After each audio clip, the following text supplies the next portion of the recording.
bring her here. Subscribe and get my t-shirt at the link below.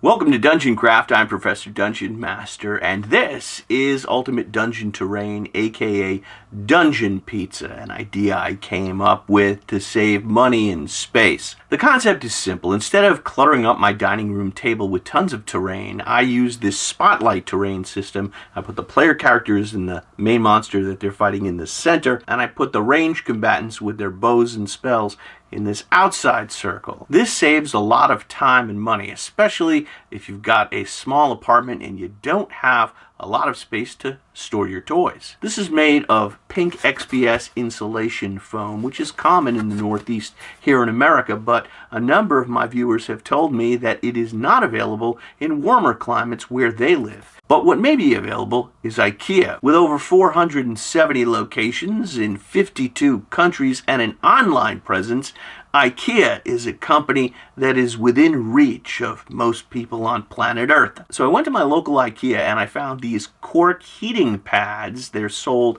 3 or 4 to a bundle, and I turned them into miniature Ultimate Dungeon Terrain. Here I have a classic dungeon floor, some woodland terrain, and some battlefield terrain. And I'm going to show you how to make these today. And at the end, I'll explain more about how to use Ultimate Dungeon Terrain in your game.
So here's how Ultimate Dungeon Terrain works. I describe most environments with Theater of the Mind and switch to UDT when combat breaks out. Imagine it's a spotlight on the player characters.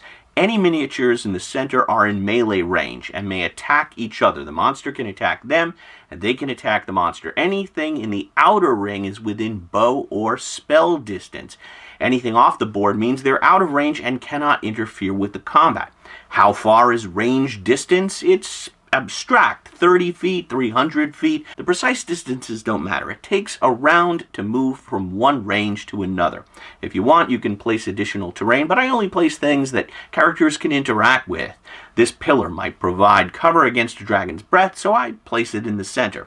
Now everyone can see where the models are in relation to one another and who has cover, but you don't have to spend hours setting up or putting away terrain. Within moments you can create an orc throne room, a witch's hearth, or a bandit ambush. And believe me, you don't need a lot of crafting experience. This is the perfect project to start your crafting journey. You'll have tons of versatile terrain in just a couple hours. If you love miniatures and terrain, but live in a small apartment or don't have a lot of storage, it's an ideal solution. For more tips on how I use UDT, you can check out the extended version of this video on Patreon. You can also check out Dungeon Craft on Facebook, my modules Macbeth and Frankenstein at Quest Givers, and my rules Light Games Deathbringer and the Eldritch Hack at Drive-Thru RPG.